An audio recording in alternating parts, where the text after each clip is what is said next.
नमस्कार दोस्तों, मैं सुनील अमृत। मैं किसी क्लासेस पर आप सभी का स्वागत करता हूं। कल हमने पढ़ा था प्रधानमंत्री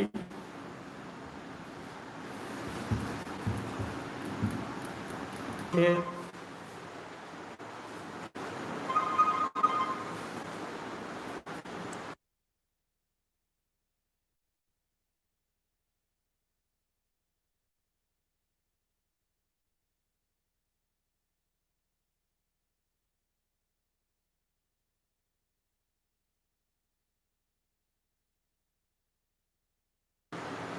प्रधानमंत्री का वर्णन भारतीय संविधान के अनुच्छेद 75 के अंतर्गत किया गया है, जिसके बारे में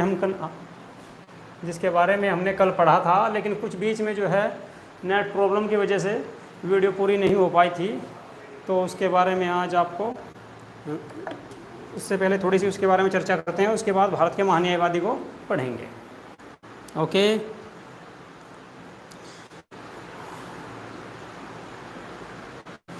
काजल जैन, सारिका चौधरी, रुखसार, विशु मित्तल, गुड मॉर्निंग आप सभी को। ठीक है, तो अनुच्छेद 74 में हमने पढ़ा था कि राष्ट्रपति की सहायता के लिए राष्ट्रपति अर्थात अनुच्छेद 74 में मंत्रिपरिषद का वर्णन किया गया है। इसके बाद अनुच्छेद 75 में कहा गया है कि मंत्रिपरिषद के जो प्रमुख होंगे या मंत्रिपरिषद के जो वास्तविक हेड होंगे वे आपके प्रधानमंत्री होंगे। ओके,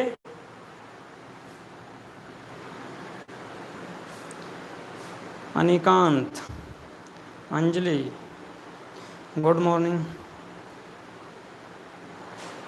तो कल वाला पूरा नहीं हुआ था, उसमें थोड़ा रह रहा है विशु मित्तल, उसी के बारे में पहले बता रहा हूँ। उसके बाद फिर भारत का महान्यायवादी के बारे में पढ़ेंगे। ओके,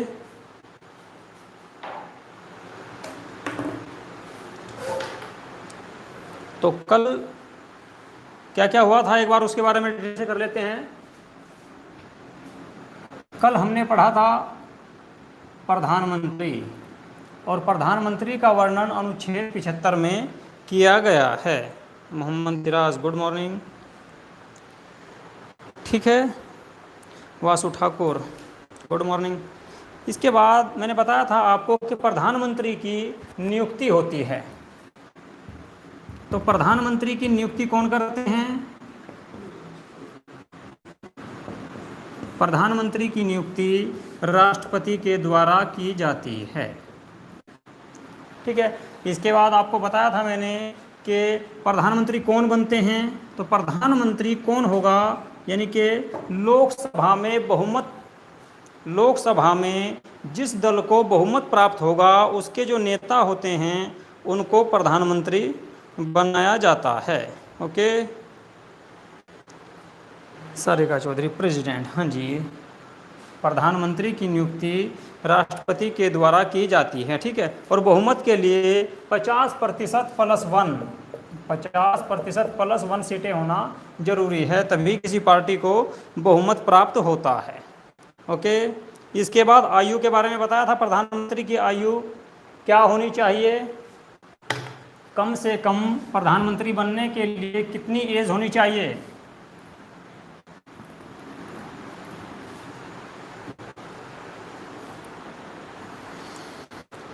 प्रधानमंत्री बनने के लिए कितनी एज होनी चाहिए? आयु कम से कम 25 या 30 वर्ष। अगर लोकसभा से है तो 25 वर्ष, और अगर राज्यसभा से है तो 30 वर्ष। ओके, अनिकांत, मोहम्मद सिराज, सारिका चौधरी, लोकसभा से 25 वर्ष, राज्यसभा से 30 वर्ष।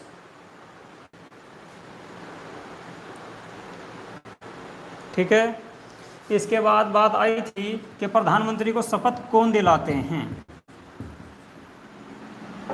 प्रधानमंत्री को शपथ कौन दिलाते हैं?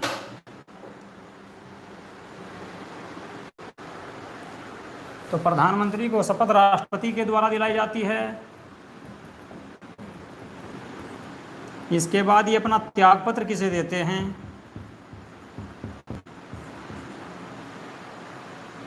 ये भी राष्ट्रपति को ही देते हैं। ओके, इसके बाद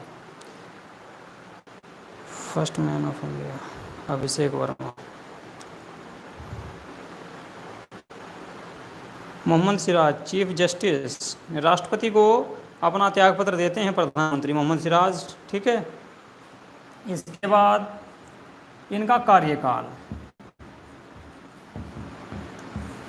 कार्यकाल क्या होता है? राष्ट्रपति का कार्यकाल, प्रधानमंत्री का कार्यकाल कितना होता है?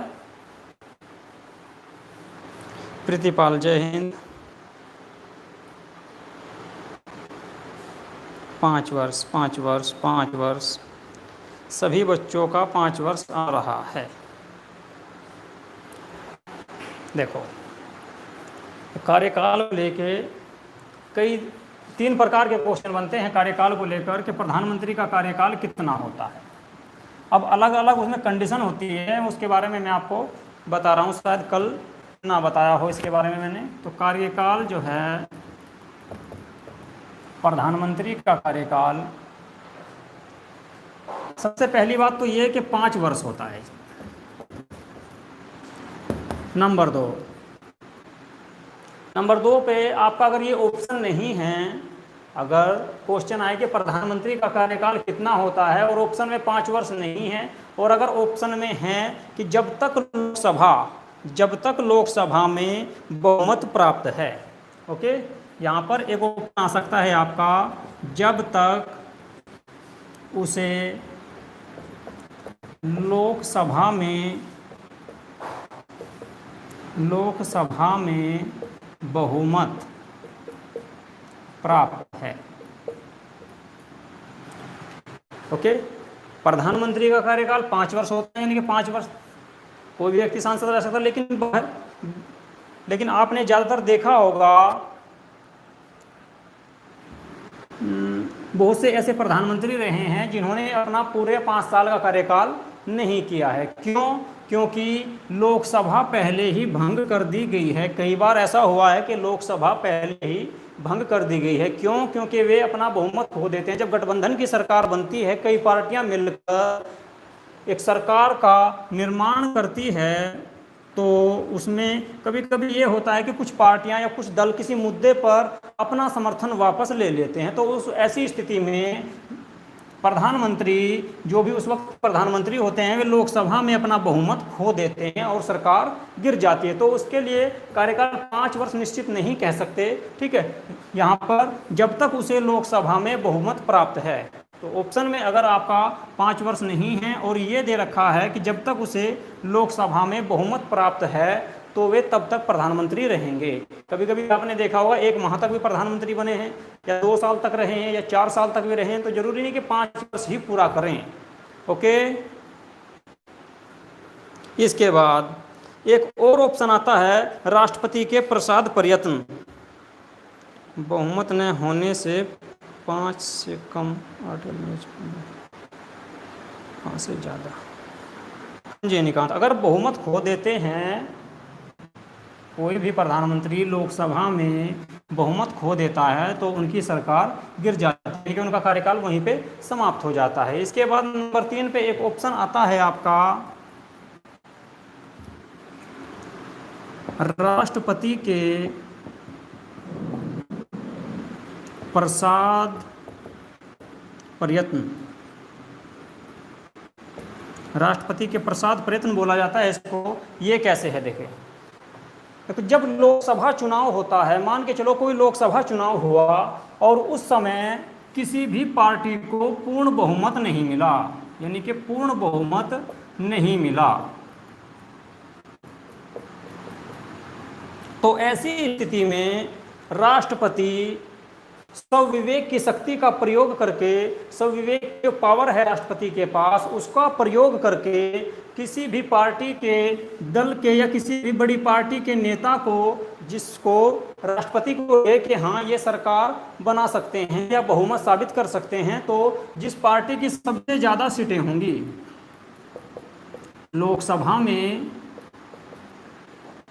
ज़्यादा सीटें होंगी, यानी कि लोकसभा में जिस पार्टी की सबसे ज़्यादा सीटें होंगी या राष्ट्रपति को ये लगे कि यह पार्टी बहुमत साबित कर सकती है तो उनको चांस दे सकते हैं, वे एक निश्चित समय के लिए सरकार बनाने के लिए कह देते हैं कि आप सरकार बनाइए और इतने दिन के अंदर 20 दिन, 30 दिन, 1 माह या 2 माह का टाइम देते हैं। उसमें कह सकते हैं कि आप जो है बहुमत साबित करके दिखाएं, उस दिन तक बहुमत साबित करके दिखाएं। तो उस पार्टी को उस दिन तक बहुमत साबित करके दिखाना होता है, नहीं तो पहले ही सरकार जाती है। फॉर एग्जाम्पल जैसे कि चौधरी चरण सिंह को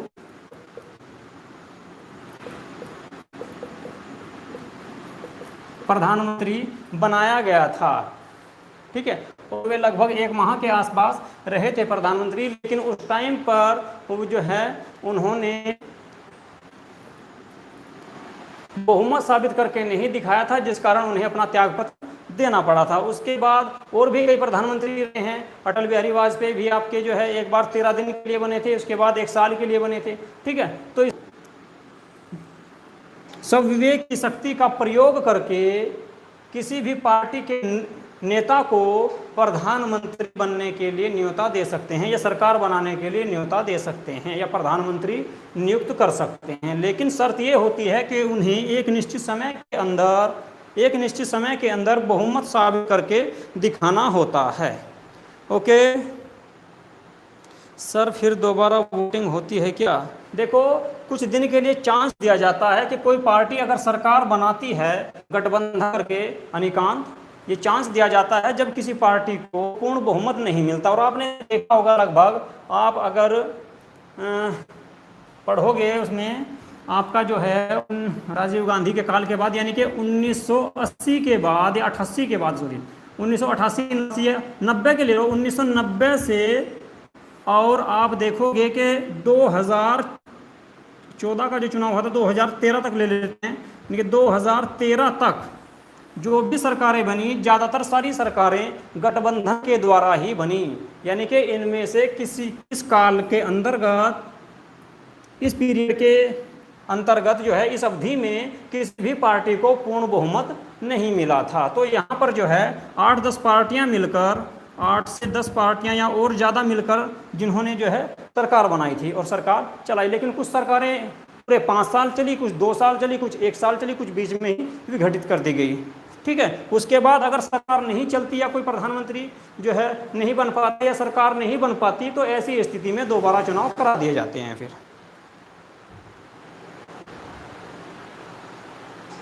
थर्ड वाला वंशज, देखो, जब किसी भी पार्टी को पूर्ण बहुमत ना हो तो ऐसे में राष्ट्रपति, सब विवेक की शक्ति बताई थी मैंने आपको राष्ट्रपति वाले चैप्टर में, सब विवेक की शक्ति का प्रयोग करके किसी भी पार्टी के नेता को, जिसकी सबसे ज़्यादा सीट हो या राष्ट्रपति को ये लगे कि हाँ ये सरकार बना सकते हैं या बहुमत साबित कर सकते हैं, तो ऐसी पार्टी के नेता को प्रधानमंत्री नियुक्त करते हैं। तो उसको, यानी कि ये मान के चला जाता है वहां पर कि राष्ट्रपति के प्रसाद से, यानी कि राष्ट्रपति की इच्छा अनुसार प्रधानमंत्री बने हैं वे, तो इसको राष्ट्रपति के प्रसाद प्रयत्न कहते हैं। 3 कंडीशन होती है, प्रधानमंत्री चल रही तो पूरे 5 साल होंगे, ठीक है। लेकिन इसके बाद अगर पूर्ण बहुमत नहीं है, ऐसी स्थिति में गठबंधन करके सरकार बनाते हैं, तो जब तक लोकसभा में उन्हें बहुमत प्राप्त है तब तक प्रधानमंत्री बने रहेंगे। तीसरी कंडीशन, राष्ट्रपति, जब किसी पार्टी को पूर्ण बहुमत नहीं मिलता, जब किसी पार्टी को पूर्ण बहुमत नहीं मिलता, तो ऐसी स्थिति में राष्ट्रपति सब विवेक की शक्ति का प्रयोग करके किसी भी पार्टी के नेता को, किसी भी दल के नेता को प्रधानमंत्री नियुक्त कर सकते हैं और एक निश्चित समय के अंतर्गत उसे कहेंगे कि आप जो है बहुमत साबित करके दिखाएं। ओके, यहाँ तक सबका क्लियर हो गया? वंशज गर्ग, ठीक है। किसी बच्चे को कोई डाउट है यहाँ तक? चलिए जी, ठीक है। इसके बाद बात करते हैं प्रधानमंत्री की शक्तियाँ क्या है। यहाँ तक तो कल भी हो चुका था शायद आपका। इसके बाद बात आती है कि प्रधानमंत्री की शक्तियाँ या पावर क्या है और उनके कार्य क्या हैं।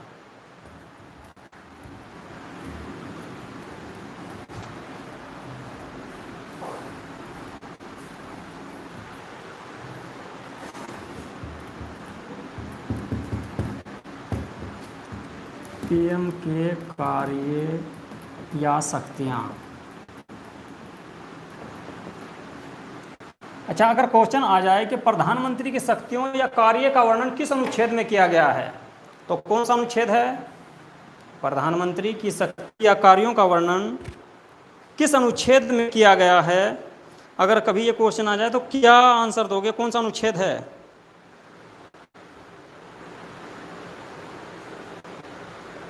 सारिका चौधरी 78।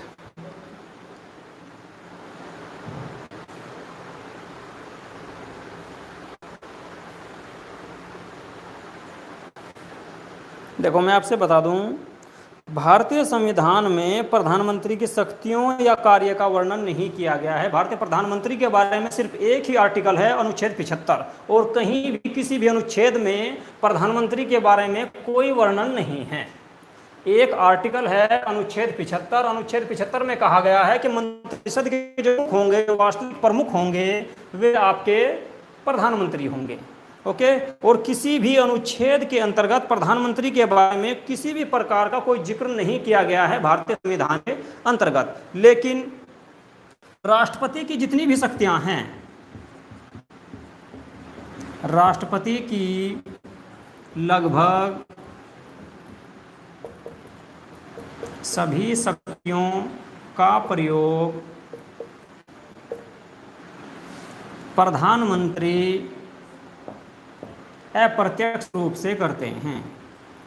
यानी कि डायरेक्ट तो नहीं करते, लेकिन वे जो हैं, मंत्रिमंडल जो भी निर्णय लेता है वही निर्णय राष्ट्रपति को मानना होता है। मंत्रिमंडल मंत्रिपरिषद है या कोई योजना चलाता है, ठीक है, और मंत्रिपरिषद वो निर्णय किसकी अनुमति से लेगा? इसका हेड कौन है?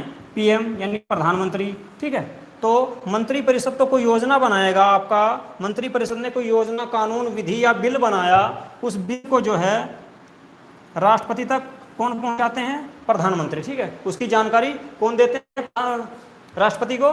प्रधानमंत्री। तो देखिए, राष्ट्रपति की जितनी भी शक्तियां हैं, लगभग कुछ शक्तियां ऐसी हैं जो राष्ट्रपति स्वयं ही करते हैं, जैसे कि सैन्य शक्तियां हैं, उसमें भी नाम से मंत्रिपरिषद ही सलाह देगा तभी जाकर करते हैं। आपातकाल की शक्ति में भी मंत्रिपरिषद उनको सलाह देते हैं, ठीक है। आपातकाल को लगाने के लिए, हटाने के लिए, तो भी जो है उसमें भी प्रधानमंत्री का रोल होता है, ठीक है। इसके बाद आपका जो है स्वविवेक की शक्ति जैसे कह सकते हैं, ठीक है, तो उसमें राष्ट्रपति स्वयं करते हैं। इसके बाद वीटो पावर का प्रयोग जो करते हैं अनुच्छेद 111 के तहत, ठीक है, तो उस शक्ति का प्रयोग राष्ट्रपति करते हैं, प्रधानमंत्री नहीं कर सकते। लेकिन कुछ 2-4 शक्तियां ही ऐसी हैं राष्ट्रपति के पास जो वे उन शक्तियों का प्रयोग अपनी मर्जी से करते हैं, नहीं तो सारी जितनी भी पावर हैं वे सारी की सारी पावर जो हैं प्रधानमंत्री, उनका प्रयोग जो करते हैं मंत्रिपरिषद या प्रधानमंत्री करते हैं। और कैसे करते हैं? अप्रत्यक्ष रूप से, यानी कि इनडायरेक्ट। डायरेक्ट ना करके इनडायरेक्ट करते हैं। डायरेक्ट साइन कौन करते हैं? राष्ट्रपति, ठीक है, लेकिन उनको सलाह कौन देता है, बनाता कौन है? मंत्रिपरिषद या प्रधानमंत्री।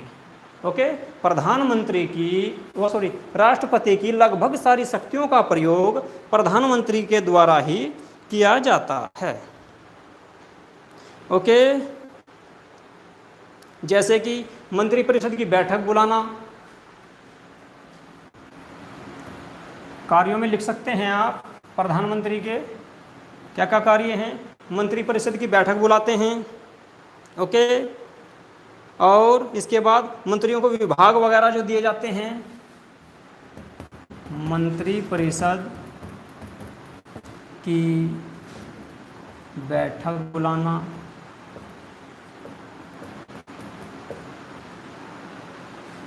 या मंत्रियों को विभाग देना कि किस मंत्री को कौन सा विभाग देना है, कौन से मंत्री को कौन सा विभाग दिया जाता है, ये सारी जो है इनका कार्य प्रधानमंत्री ही करते हैं। ओके, इसके बाद राष्ट्रपति के संबंध में कुछ जो हैं, जैसे कि राष्ट्रपति को सलाह देते हैं मंत्रियों की नियुक्ति करने के लिए, मंत्रियों की नियुक्ति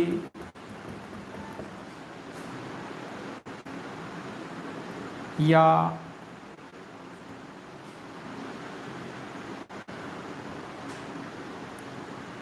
त्यागपत्र की सलाह राष्ट्रपति को तो कौन देते हैं? प्रधानमंत्री। देखिए, मंत्री परिषद की बैठक बुलाना या उसकी अध्यक्षता करना,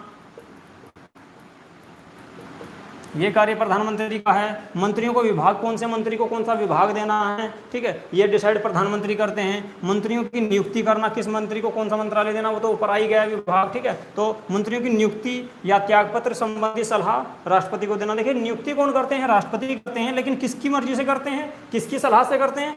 पीएम की, यानी कि प्रधानमंत्री की सलाह से ही करते हैं। राष्ट्रपति स्वयं अपनी इच्छा से किसी को मंत्री नहीं बना सकते। वे जो हैं, जिनका नाम अनाउंस प्रधानमंत्री करेंगे, जिनको प्रधानमंत्री कहेंगे, उन्हीं को वे मंत्रालय देते हैं या मंत्री पद की शपथ दिलाते हैं। ओके, इसके बाद योजनाएं जो होती हैं आपकी, योजना व विकास के जितने भी कार्य होते हैं, विकासात्मक कार्यों की सूचना राष्ट्रपति को देना,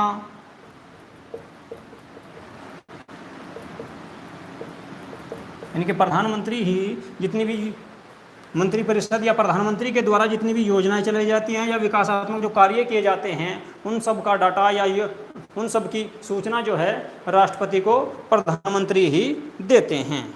ओके, इसके बाद जो है आपके महान्यायवादी वगैरह जो हैं, भारत के महान्यायवादी, इनकी सलाह, इनकी नियुक्ति कौन करते हैं? महान्यायवादी की नियुक्ति की सलाह राष्ट्रपति को देना, ठीक है। तो राष्ट्रपति को जो है सलाह देंगे कि भारत के महान्यायवादी की नियुक्ति करें, ठीक है। तो इस प्रकार के कार्य जो हैं प्रधानमंत्री के द्वारा किए जाते हैं। और क्या होता है, नीति आयोग के अध्यक्ष भी यही होते हैं आपके। पहले योजना आयोग था, लेकिन अब नीति आयोग बना दिया गया 2014 से। तो नीति आयोग जो है, इसके अध्यक्ष भी यही होते हैं। अध्यक्ष, नीति आयोग के अध्यक्ष भी प्रधानमंत्री ही होंगे। ओके, इसके बाद आपने एक सुना होगा अंतर्राज्य परिषद, अंतर्राज्य परिषद के अध्यक्ष भी यही होते हैं। इसके बाद एक आता है आपका राष्ट्रीय एकता परिषद, राष्ट्रीय एकता परिषद, तो इसके अध्यक्ष भी यही होते हैं प्रधानमंत्री। और अंतर्राज्य परिषद, राज्यों की जो परिषद होती है अंतर्राज्य परिषद, उसके अध्यक्ष भी प्रधानमंत्री ही होते हैं। या फिर आपके सभी राज्यों के जो मुख्यमंत्री होते हैं उनकी जो बैठक लेते हैं वे भी प्रधानमंत्री लेते हैं। तो इस प्रकार के कार्य जो है प्रधानमंत्री के होते हैं। महान्यायवादी कौन होते हैं? महान्यायवादी के बारे में बताऊंगा, अभी अगला चैप्टर यही है, बस इसके बारे में थोड़ा सा ये डिटेल में रह गया था, जो कल रह गया था इसको करा रहा हूँ अनिकांत। अभी जो है महान्यायवादी के बारे में बात करते हैं, ठीक है। डिटेल में महान्यायवादी को ही पढ़ाऊंगा, ठीक है। तो ये थे आपके प्रधानमंत्री के बारे में कुछ क्वेश्चंस आ सकते हैं जहाँ से, या फिर एक जो है यहाँ से आप रिकॉर्ड कर सकते हैं, नोट कर सकते हैं। भारत के वे प्रधानमंत्री कौन थे जिनका कार्यकाल सबसे लंबा रहा? कभी कभी कुछ इस प्रकार के प्रधानमंत्री से लेके क्वेश्चन आ जाते हैं। कौन से प्रधानमंत्री थे जिनका कार्यकाल सबसे लंबा रहा? कमेंट करके जल्दी से बताएं। नेहरू जी, पंडित जवाहरलाल नेहरू, पंडित जवाहरलाल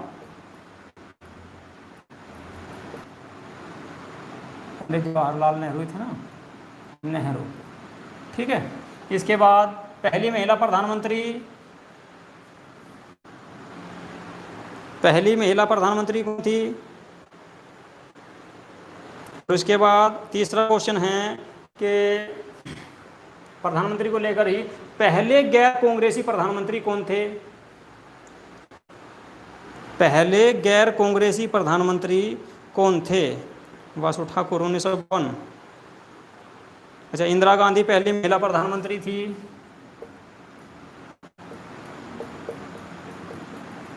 और पहले प्रधानमंत्री जो गैर कांग्रेसी थे, यानी कि पहली बार बिना कांग्रेस के सरकार बनी, मोरारजी देसाई, अनुराग सिंघल। जी हाँ, ठीक है, बिल्कुल। मोरारजी देसाई, मोरारजी देसाई कब बने थे? पहली बार गैर कांग्रेसी सरकार कब आई और कौन सी पार्टी से थी? जल्दी से बताओ।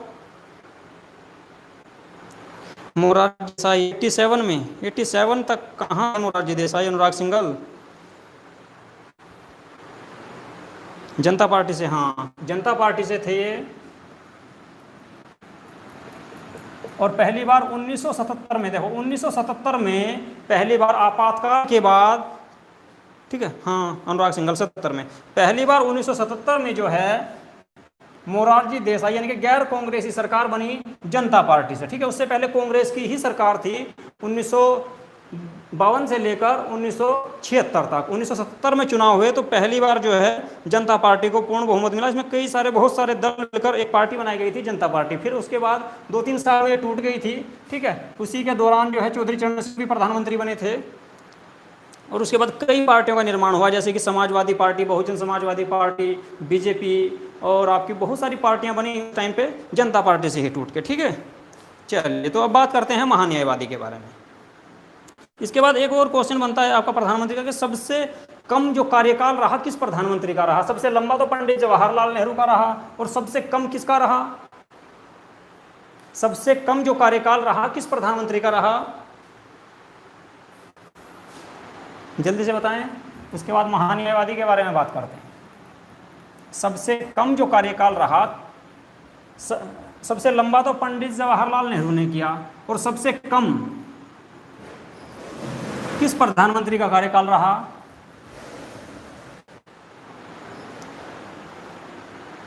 चौधरी चरण सिंह लगभग 1 माह के आसपास रहे थे, यानी कि 31-32 दिन के आसपास रहे थे। तो उससे भी कम था किसी का कार्यकाल, 13 दिन। किसका था? अनिकांत 13 दिन बताया, ठीक है, लेकिन कौन थे वे जिनका 13 दिन का कार्यकाल रहा?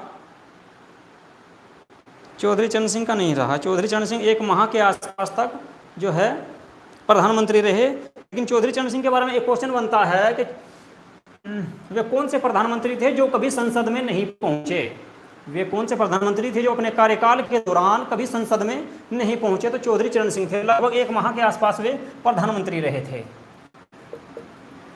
चौधरी चरण सिंह एक ऐसे प्रधानमंत्री रहे हैं जो अपने प्रधानमंत्री काल के दौरान, यानी कि जब तक उन पर यह पद रहा प्रधानमंत्री का, वे संसद में नहीं गए। अनुराग सिंह, अटल बिहारी वाजपेयी वे प्रधानमंत्री हैं जो सबसे कम समय के लिए प्रधानमंत्री रहे। अटल बिहारी वाजपेयी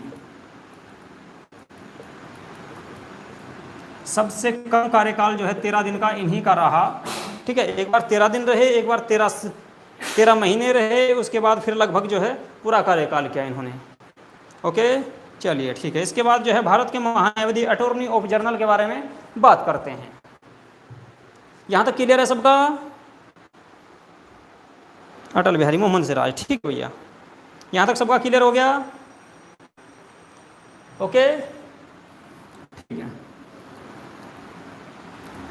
अब बात करते हैं भारत के महान्यायवादी। भारत का महान्यायवादी कौन होता है, कौन से अनुच्छेद के अंतर्गत है, कौन से भाग में इसका वर्णन किया गया है, ठीक है।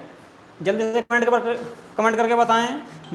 भारत के जो महान्यायवादी हैं चौधरी, ओके ठीक है जी। भारत के महान्यायवादी के बारे में बात करते हैं। नेक्स्ट जो आपका टॉपिक है अगला, भारत के महान्यायवादी। भारत के महान्यायवादी का वर्णन प्रतिपाल अनुच्छेद 76 और भाग 5 के अंतर्गत वर्णन किया गया है। ओके सर, आज ऐसे कितने पीएम हैं जो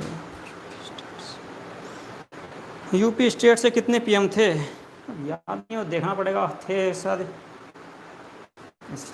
उसके बारे में मालूम नहीं। 4-5 मंत्री नहीं चुके होंगे। जवाहरलाल नेहरू थे, इंदिरा गांधी भी यूपी से ही मान के चलो, ठीक है। उसके बाद आपके जो हैं लाल बहादुर शास्त्री शायद बिहार से थे या यूपी से ही थे, शायद ऐसा ही है, ठीक है।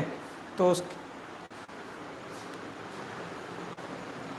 जनरल यानी कि भारत के महान्यायवादी का वर्णन अनुच्छेद 76 में किया गया है। आर्टिकल 76 में महान्यायवादी का वर्णन किया गया है, ठीक है। इसके बाद भाग 5 के अंतर्गत, यानी कि मैंने आपको बताया था कि जितने भी सेंट्रल के पद हैं, केंद्र से संबंधित पद हैं जो, ठीक है, उन सब का वर्णन भाग 5 में किया गया है। जो राज्य से संबंधित है उन सब का वर्णन भाग 6 में किया गया है, ठीक है। इसके बाद अब बात आती है कि महान्यायवादी कौन होते हैं। हैं जी, महान्यायवादी कौन होते हैं, भारत का महान्यायवादी कौन होता है। देखिए, जो कानूनी सलाहकार बोलते हैं इनको, कानूनी सलाहकार,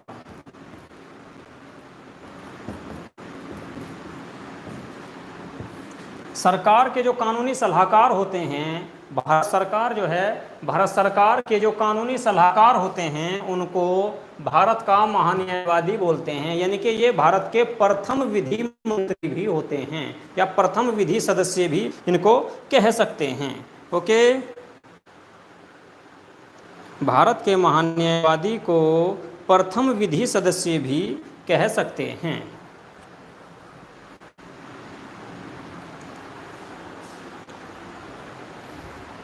देश का सर्वोच्च कानून अधिकारी, जी हाँ, देश का सर्वोच्च कानून अधिकारी भी कह सकते हैं।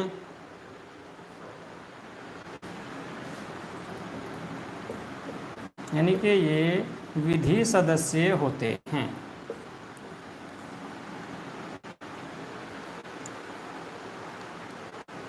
भारत सरकार के सर्वोच्च कानून अधिकारी भी इनको कह सकते हैं। ओके, अब इनका क्या कार्य, कब इनकी जरूरत पड़ती है, कैसे पड़ती है, उसके बारे में देखो मैं आपको बता रहा हूं। ओके, देखो आपको पता है कि भारत में संसदीय व्यवस्था है, ठीक है। तो भारत में कानून कौन बनाता है, मैंने बताया था आपको, कार्यपालिका, न्यायपालिका और विधायिका वाले चैप्टर में आपको डिटेल से समझाया था उसके बारे में, ठीक है। तो कानून कौन बनाता है भारत में, उसको लागू कौन करता है,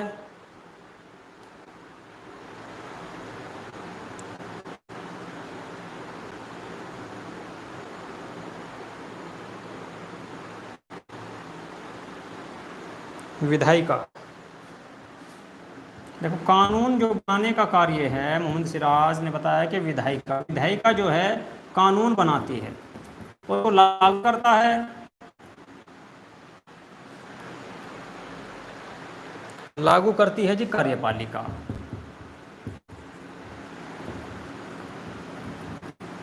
कार्यपालिका के अंतर्गत कौन कौन आते हैं, मैंने आपको बताया था, राष्ट्रपति, उपराष्ट्रपति, प्रधानमंत्री, मंत्रिपरिषद, ठीक है। और 3 प्रकार के मंत्री होते हैं उसमें, कैबिनेट मंत्री, राज्य मंत्री और उप मंत्री, ठीक है। उसके बारे में डिटेल से मैंने आपको बता दिया था। अब देखो, सरकार को कोई कानून बनाना है तो यहाँ पर है आपके, कानून बनाएंगे संसद के अंतर्गत लोकसभा व राज्यसभा के सदस्यों के द्वारा कोई कानून बनाया गया, ठीक है। और उस कानून को लागू किसने किया, कार्यपालिका ने, ठीक है।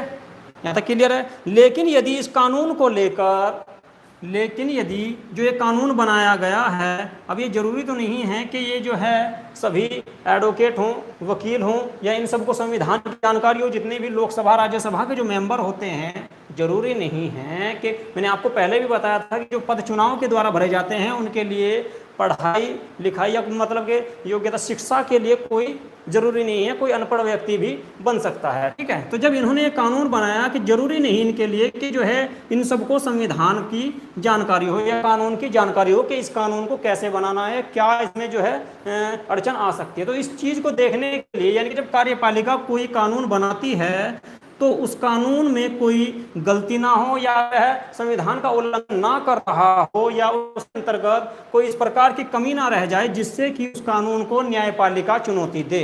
तो उसी प्रकार, तो उसी समस्या से बचने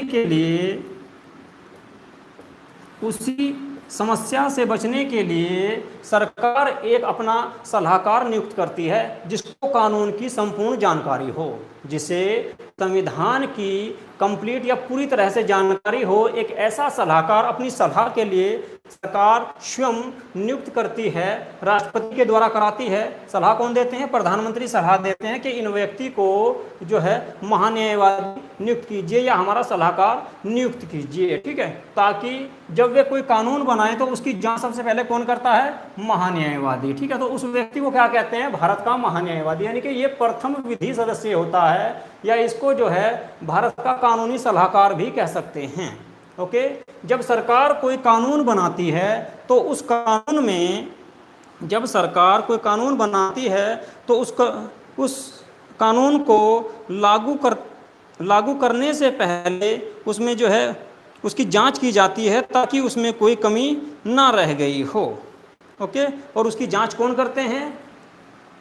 विधि सदस्य,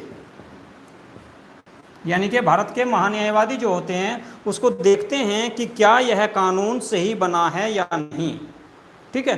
और यदि वह, देखिए, अगर वहाँ पर आपके महान्यायवादी नहीं होंगे और कोई कानून बना दिया और उसमें संविधान का उल्लंघन हुआ हो, तो मैंने आपको बताया था कि न्यायपालिका जो है उस कानून को निरस्त कर सकती है। न्यायपालिका उस कानून को निरस्त कर सकती है या उसकी जांच कर सकती है। ओके, यानी कि पुनर्विलोकन कर सकती है।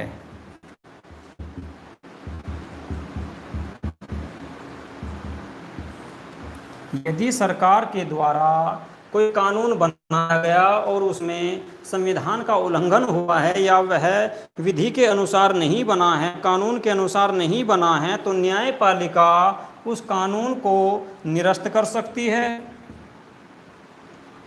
या उसका पुनर्विलोकन कर सकती है। पुनर्विलोकन का वर्णन आपका अनुच्छेद 137 में किया गया है। अनुच्छेद 137 137 में पुनर्विलोकन का वर्णन किया गया है, यानी कि सुप्रीम कोर्ट को पावर है कि वह कानून जो कानून बनाया गया है संसद के द्वारा या सरकार के द्वारा उसकी जांच कर सकता है। ओके, और अगर उसमें कोई कमी है या वह कानून संविधान के अनुसार नहीं बना है तो उसको निरस्त भी कर सकता है, उस योजना को, उस कानून को, उस विधि को, या उस जो है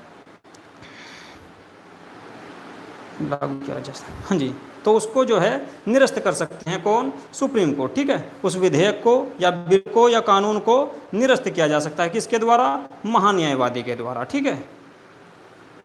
तो भारत के जो महान्यायवादी होते हैं वे भारत सरकार के कानूनी सलाहकार होते हैं। अगर सीधी सी भाषा में कहा जाए कि भारत के महान्यायवादी कौन होते हैं, तो वे भारत सरकार के कानूनी सलाहकार होते हैं, यानी कि सरकार को सलाह देने के लिए भारत के महान्यायवादी की नियुक्ति की जाती है। ओके निकांत, भारत के जो महान्यायवादी हैं वे भारत सरकार के सलाहकार होते हैं, ठीक है। और इसका वर्णन अनुच्छेद 76 में किया गया है। अब उनकी नियुक्ति कौन करते हैं?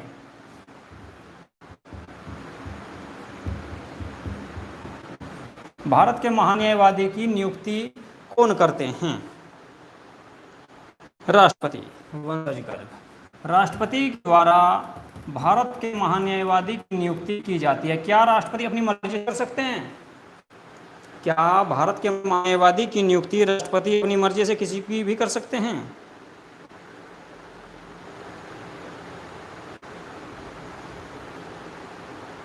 नहीं, हटाया भी जा सकता है राष्ट्रपति के द्वारा। देखो, भारत के जो महान्यायवादी होते हैं ये कानूनी सलाहकार होते हैं सरकार के। तो सरकार यानी कि मंत्री, सरकार कौन है? प्रधानमंत्री या मंत्रिपरिषद? मंत्रिपरिषद या प्रधानमंत्री, मंत्रिपरिषद या प्रधानमंत्री जिस व्यक्ति की सलाह देंगे कि इस व्यक्ति को भारत सरकार का महान्यायवादी बनाया जाए, तो उसी को राष्ट्रपति भारत सरकार का महान्यायवादी बनाते हैं। ओके, मंत्रिपरिषद की सलाह से। देखो, कभी कभी मैं आपसे बता दूं कुछ कार्यकाल ऐसे रहे हैं सरकारों के जिनमें मंत्री परिषद ज़्यादा शक्तिशाली रहा है, लेकिन कुछ काल ऐसे रहे हैं प्रधानमंत्रियों के या मतलब कि सरकार के जिनमें प्रधानमंत्री ज़्यादा शक्तिशाली रहे हैं, यानी कि जो निर्णय प्रधानमंत्री ने लिया वही मान्य रहा पूरी सरकार को। लेकिन कुछ सरकार ऐसी रही, कुछ कार्यकाल ऐसे आए सरकार के जिसमें जो निर्णय मंत्री परिषद ने लिया प्रधानमंत्री को भी वही निर्णय मान्य हुआ। कैसे? आपने देखा होगा मनमोहन सिंह को, यहां पे लगा दो इधर मंत्री परिषद में मनमोहन सिंह। फॉर एग्जाम्पल मनमोहन सिंह ऐसे प्रधानमंत्री थे जो भी निर्णय मंत्री परिषद के द्वारा लिया जाता था, यानी कि सोनिया गांधी, राहुल गांधी या और भी उनके जो मंत्री थे, ठीक है, जो भी निर्णय जो मंत्री परिषद में हुआ करते थे, जो भी निर्णय इनके द्वारा लिया जाता था वही मान्य होता था, ठीक है। लेकिन आज के टाइम में आप देख सकते हो यहाँ पर मोदी जी को ले सकते हैं, नरेंद्र मोदी जी ले सकते हैं, या इससे पहले इंदिरा गांधी की सरकार थी, या इससे पहले जवाहरलाल नेहरू की सरकार थी, ठीक है। तो उनमें जो है प्रधानमंत्री ज्यादा पावरफुल थे न कि मंत्री परिषद। लेकिन जो है आपने देखा होगा मनमोहन सिंह की सरकार में मंत्री परिषद ज्यादा पावरफुल थी। तो ऐसे टाइम पे जो है जिनकी सलाह मंत्री परिषद ने दी उनको जो है भारत का महान्यायवादी बना दिया गया। और आज के टाइम में ऐसी सरकार है जो ज्यादा पावरफुल प्रधानमंत्री हैं, जिनकी सलाह इन्होंने दी उनको प्रधानमंत्री महान्यायवादी घोषित कर दिया गया, बना दिया गया राष्ट्रपति के द्वारा। ओके, तो कभी कभी जो है प्रधानमंत्री ज्यादा पावरफुल हो जाते हैं, कभी कभी किसी सरकार में, और किसी सरकार में मंत्री परिषद भी होती है। ठीक है, यहां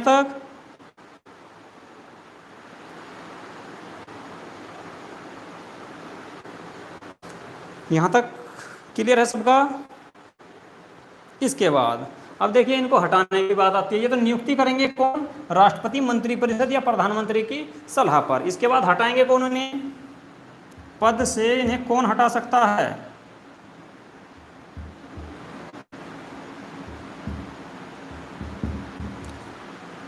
इन्हें जो पद से हटाना है उसको कौन हटाएंगे?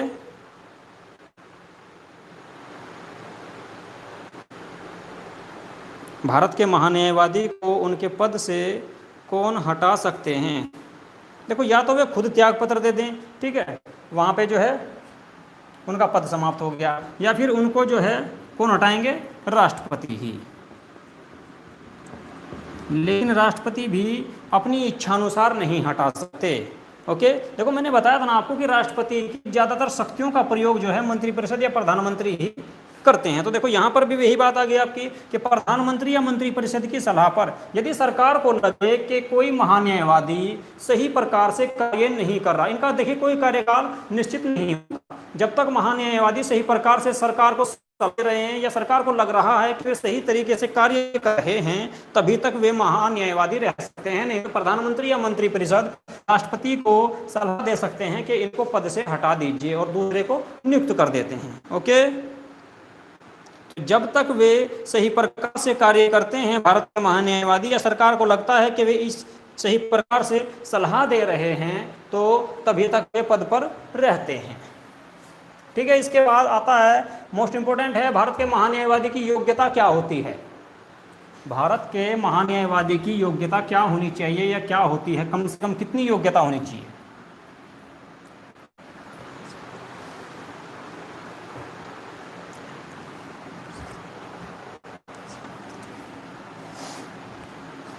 योग्यता भारत के महान्यायवादी की क्या योग्यता होती है?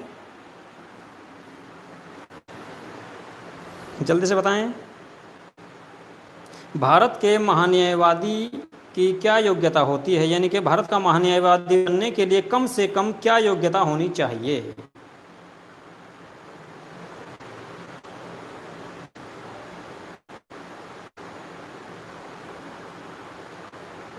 वकालत में पीएचडी अनिकांत, वकालत में पीएचडी। और कोई बच्चा?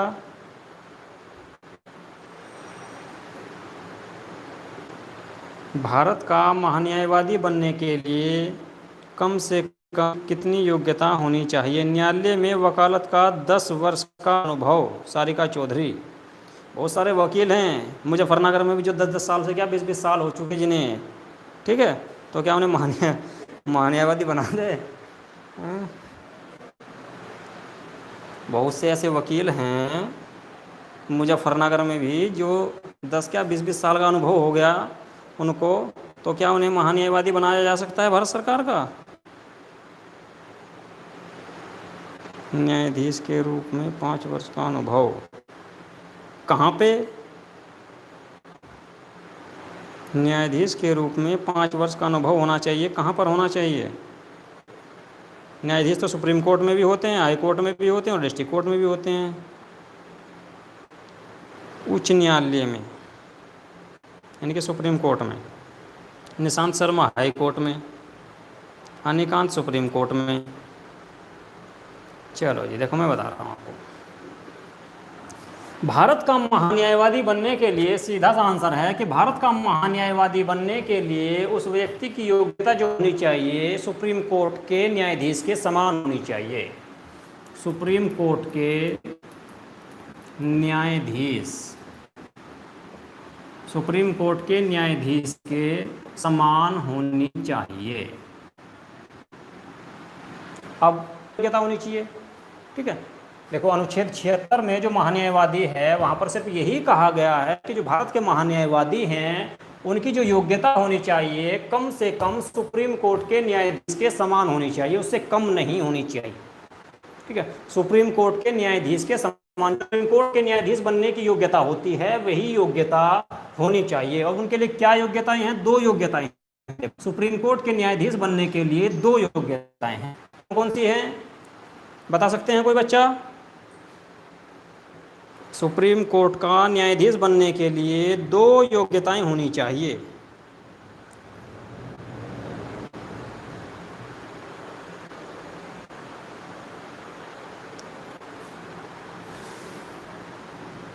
नहीं है, चलो मैं बता रहा हूँ। सुप्रीम कोर्ट का न्यायाधीश होने के लिए किसी भी व्यक्ति को कम से कम 5 वर्ष तक एक या एक से अधिक हाई कोर्ट में, एक या एक से अधिक हाई कोर्ट में न्यायाधीश रहा हो, यानी कि वह व्यक्ति 5 वर्ष तक एक या एक से अधिक हाई कोर्ट में न्यायाधीश रहा हो, न्यायाधीश रहा हो। नंबर 1 तो ये योग्यता होती है सुप्रीम कोर्ट के न्यायाधीश बनने के लिए। सुप्रीम कोर्ट के न्यायाधीश बनने के लिए योग्यता होती है कि वह व्यक्ति 5 वर्ष तक एक या एक से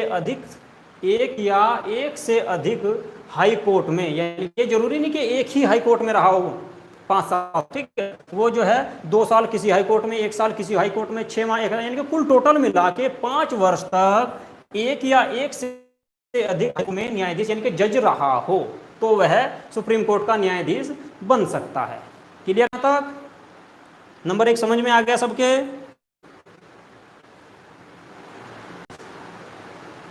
अनिकांत 10 वर्ष तक नहीं है, 5 वर्ष तक है।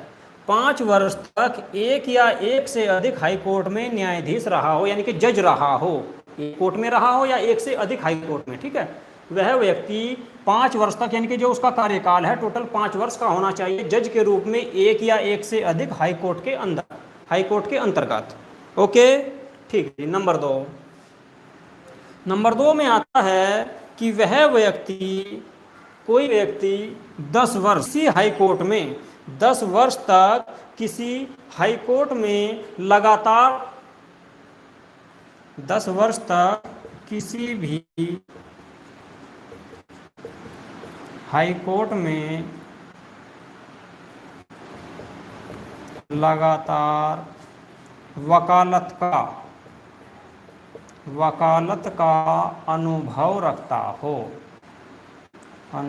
जो सुप्रीम कोर्ट का न्यायाधीश बनना चाहता है वह कम से कम 5 वर्ष तक एक या एक से अधिक हाई कोर्ट में न्यायाधीश रहा हो, या वह 10 वर्ष तक लगातार किसी हाई कोर्ट में वकालत का अनुभव रखता हो। ओके,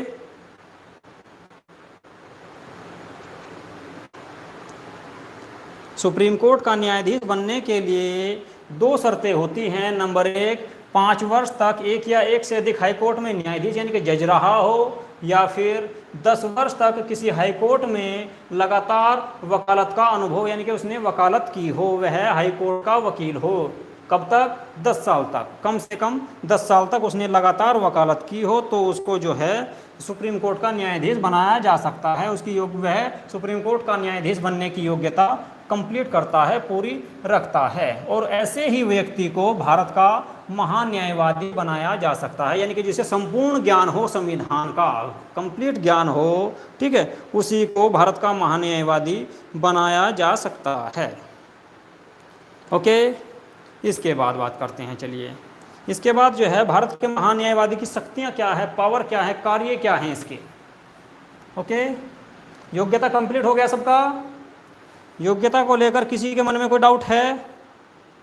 किसी बच्चे के मन में योग्यता को लेकर कोई डाउट हो तो बताओ। आगे चलते हैं, इनकी शक्तियां और कार्य की बात करते हैं।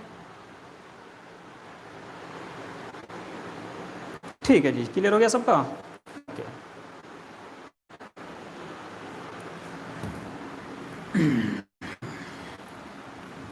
अच्छा, मुझे ये बताओ आप कि क्या भारत का महान्यायवादी संसद का सदस्य होता है? क्या भारत का महान्यायवादी संसद का सदस्य होता है या नहीं? कार्यों के बारे में बात करेंगे, कार्य क्या क्या है, इनकी शक्तियां क्या क्या है।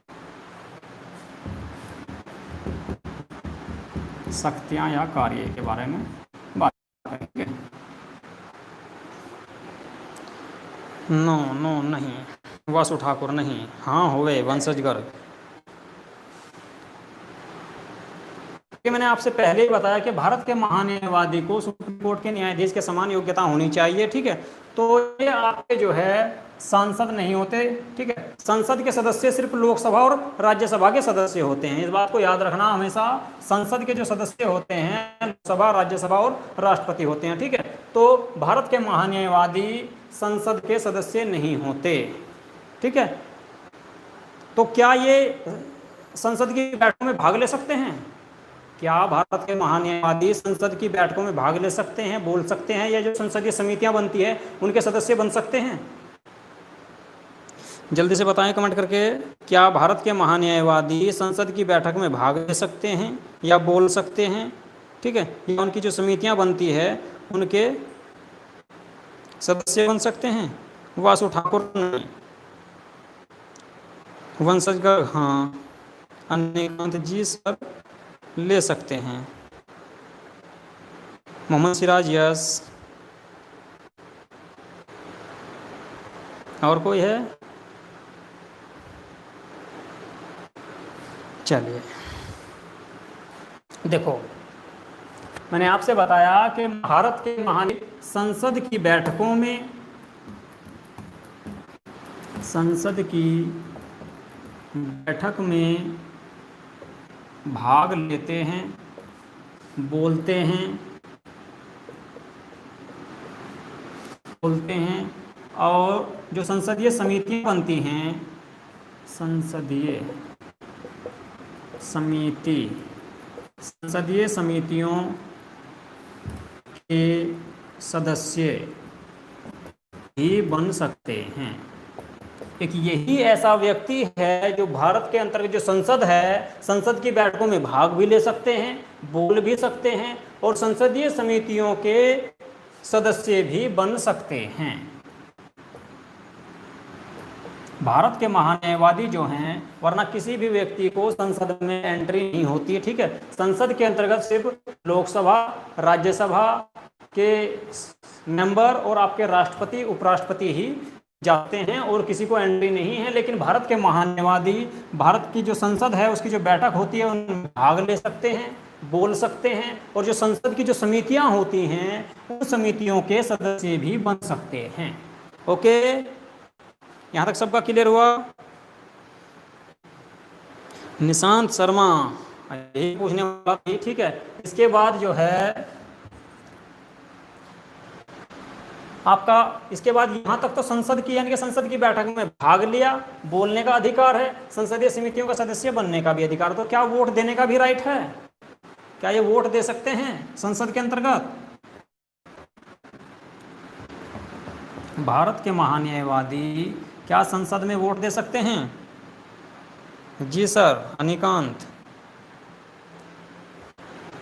किंतु मतदान का अवसर नहीं होता। नहीं, अगर देंगे तो मान्य नहीं होगा। नो सर, वोटिंग नहीं। हाँ, देखो इनको वोट देने का अधिकार नहीं है, वोट देने का अधिकार नहीं है। भारत के जो महान्यायवादी हैं वे संसद की बैठकों में भाग ले सकते हैं, बोल सकते हैं, संसदीय जो समितियां होती हैं उनके सदस्य भी बन सकते हैं, लेकिन वोट नहीं दे सकते। क्यों? क्योंकि ये संसदीय सदस्य नहीं होते, इसलिए ये वोटिंग नहीं कर सकते, वोट नहीं दे सकते। ओके,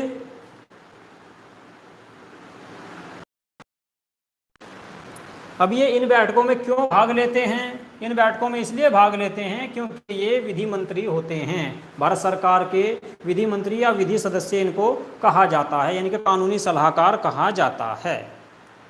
ठीक है, इसके बाद नेक्स्ट कार्य आता है इनका, भारत के जो महान्यायवादी हैं भारत के किसी भी न्यायालय में, भारत के महान्यायवादी भारत के किसी भी न्यायालय में भाग ले सकते हैं, किसी भी न्यायालय में उपस्थित हो सकते हैं सरकार की तरफ से। यानी कि सरकार पे अगर किसी ने मुकदमा किया है या कोई दिक्कत है किसी चीज़ को लेकर, तो सरकार के पक्ष में सरकार का पक्ष रख सकते हैं किसी भी न्यायालय में, supreme court, high court, district court या कोई भी कोर्ट हो, किसी भी न्यायालय में, किसी भी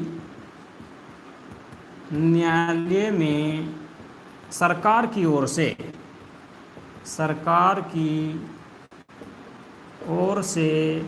उपस्थित हो सकते हैं, उपस्थित हो सकते हैं। सुप्रीम कोर्ट में हर वकील को उपस्थित होने का अधिकार नहीं होता, हाई कोर्ट, सुप्रीम कोर्ट में। ठीक है, जो वहाँ के जो है रजिस्टर्ड वकील होते हैं वहाँ पर सुप्रीम कोर्ट में वही उपस्थित हो सकते हैं, कोई भी वकील और उपस्थित नहीं होता वहाँ पर। ठीक है, या जिनके पास पास होता है हाई कोर्ट या सुप्रीम कोर्ट में जाने के लिए, जो उनको जो है वही वकील देते हैं जो वहाँ के रजिस्टर्ड होते हैं वहाँ पर। ठीक है, तो वही आपके जो है उनमें हाई कोर्ट या सुप्रीम कोर्ट में जा सकते हैं। लेकिन भारत के महान्यायवादी एक ऐसे व्यक्ति हैं जो किसी भी न्यायालय में सरकार की तरफ से मुकदमा दायर कर सकते हैं, उसकी सुनवाई कर सकते हैं या सरकार का पक्ष रख सकते हैं। ओके,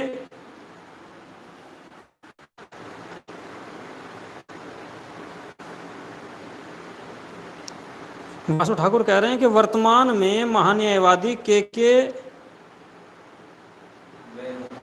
वेणुगोपाल हैं। ठीक है जी, होंगे। हाँ, पर मुझे इसके बारे में मालूम नहीं है करंट का कौन है। ठीक है, ओके,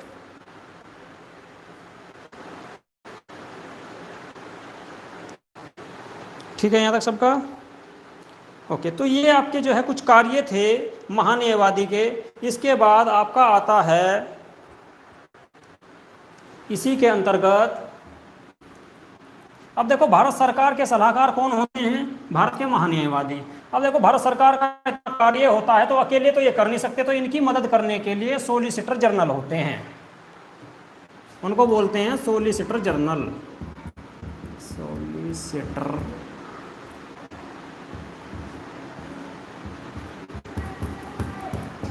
ये जो होते हैं भारत के महान्यायवादी के सलाहकार होते हैं, भारत के महान्यायवादी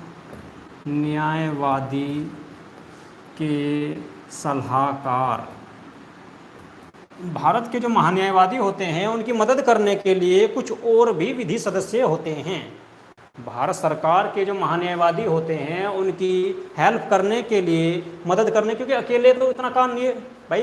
कोई कानून बनाया, ठीक है, और लगभग सरकार जो है प्रत्येक माह कानून बनाती ही रहती है, कोई ना कोई योजना लागू करती रहती है, बिल विधेयक पास करती रहे। एक एक महीने में 4 बिल भी पास हो जाते हैं, कभी कभी ज़्यादा भी हो जाते हैं। तो ऐसे में अकेला व्यक्ति सारे बिलों को कैसे देखेगा, उनकी जांच कैसे करेगा? ठीक है, और वैसे भी ज़्यादातर ये जो है बुजुर्ग ही होते हैं। ठीक है, क्योंकि सुप्रीम कोर्ट के रिटायर्ड जज जो होते हैं मुख्य न्यायाधीश, ज़्यादातर उन्हीं को महान्यायवादी बनाया जाता है, ज़्यादातर जो होते हैं, ठीक है। वैसे जो है जो सुप्रीम कोर्ट की योग्यता रखता है कोई भी व्यक्ति, सुप्रीम कोर्ट की जो योग्यता है जो बनने के लिए, सुप्रीम कोर्ट के न्यायाधीश बनने के लिए, वह भारत का महान्यायवादी बन सकता है, लेकिन उसका जो है अनाउंस जो है उसकी सलाह जो देंगे प्रधानमंत्री या मंत्रिपरिषद देगी।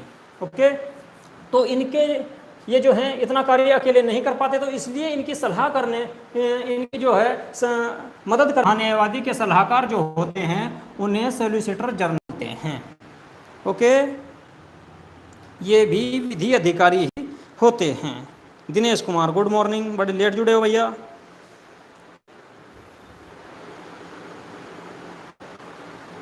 भैया ये तो केंद्र की तरफ से केस लड़े और राज्यों की तरफ से कौन लड़ेंगे, राज्यों का भी बात यहीं पे निपटा देते हैं, ठीक है, आगे नहीं कराऊंगा। फिर महाधिवक्ता आते हैं जी, उनके लिए वे कौन से अनुच्छेद में हैं, अनुच्छेद 165, थोड़ा सा है उनके बारे में भी जान लो, ठीक है।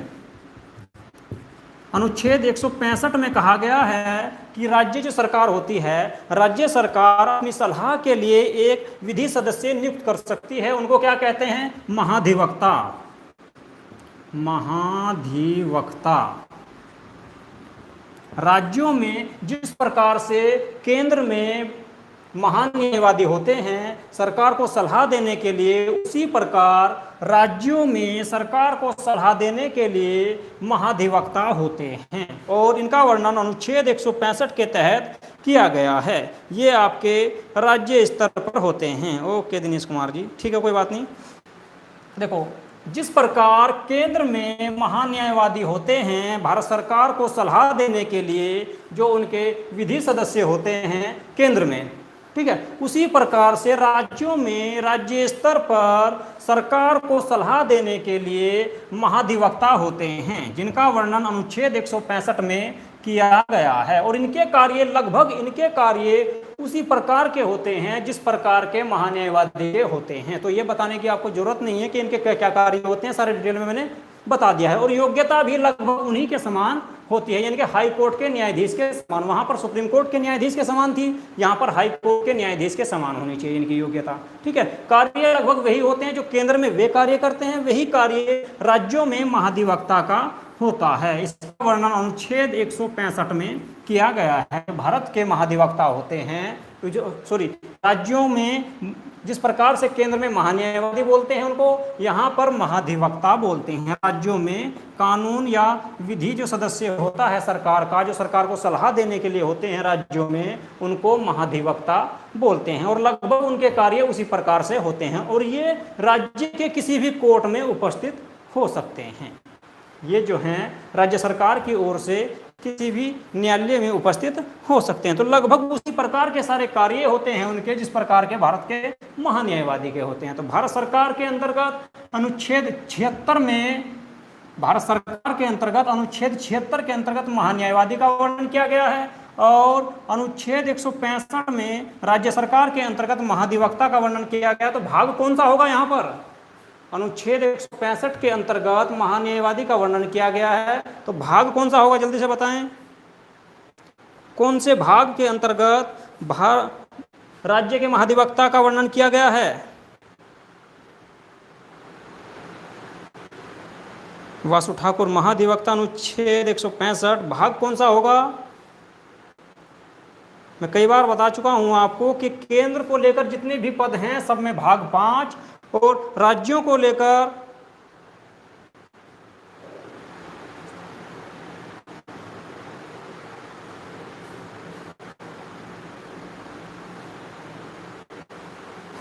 वासु ठाकुर भाग 4। भाग 4 में तो आपका डीपीएसपी यानी कि राज्य के नीति निर्देशक तत्वों का वर्णन किया गया है, और भाग 4A में आपका मौलिक कर्तव्यों का वर्णन किया गया है। भाग 5 में केंद्र से संबंधित जितने भी पद हैं, लोकसभा, राज्यसभा, प्रधानमंत्री, राष्ट्रपति, उपराष्ट्रपति, महान्यायवादी, उन सब का वर्णन किया गया है।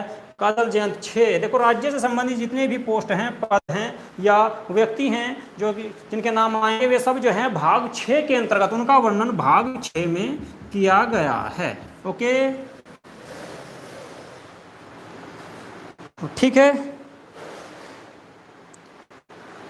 मोहम्मद सिराज 6, जी हाँ, ओके, तो यहाँ तक जो है आपका ये भारत का महान्यायवादी आपका चैप्टर कंप्लीट हुआ आज, और इसके साथ साथ महाधिवक्ता का भी यहीं पे आपका कंप्लीट हो जाता है, क्योंकि इसके अंतर्गत बस यही है, अनुच्छेद 165 के अंतर्गत क्या गया है, भाग 6 में है, लगभग इसके कार्य और योग्यता सब कुछ महान्यायवादी के समान ही है, इसलिए अलग से कराने की इसकी जरूरत नहीं है, और ना ही आपको इसकी अलग से पढ़ने की कोई ज़्यादा जरूरत है। ओके, ज़्यादातर इनके आर्टिकल ही बूझ ले जाते हैं कि कौन से आर्टिकल के अंतर्गत है, या राज्यों के अंतर्गत विधि सदस्य कौन होता है, तो महाधिवक्ता होता है, और वहां पर महान्यायवादी होता है केंद्र में। ठीक है, ओके, तो आज की क्लास हम यहीं पे समाप्त करते हैं अपनी। किसी के मन में कोई डाउट हो या कोई सवाल हो तो पूछ सकता है, ठीक है, मैं उसके बारे में आपको बता दूंगा। ठीक है, तो आज का वीडियो आपको कैसा लगा, आज की क्लास कैसी लगी, उसके बारे में अपनी प्रतिक्रिया जरूर दें, और वीडियो को सभी लाइक जरूर कर दें। ओके, नमस्कार।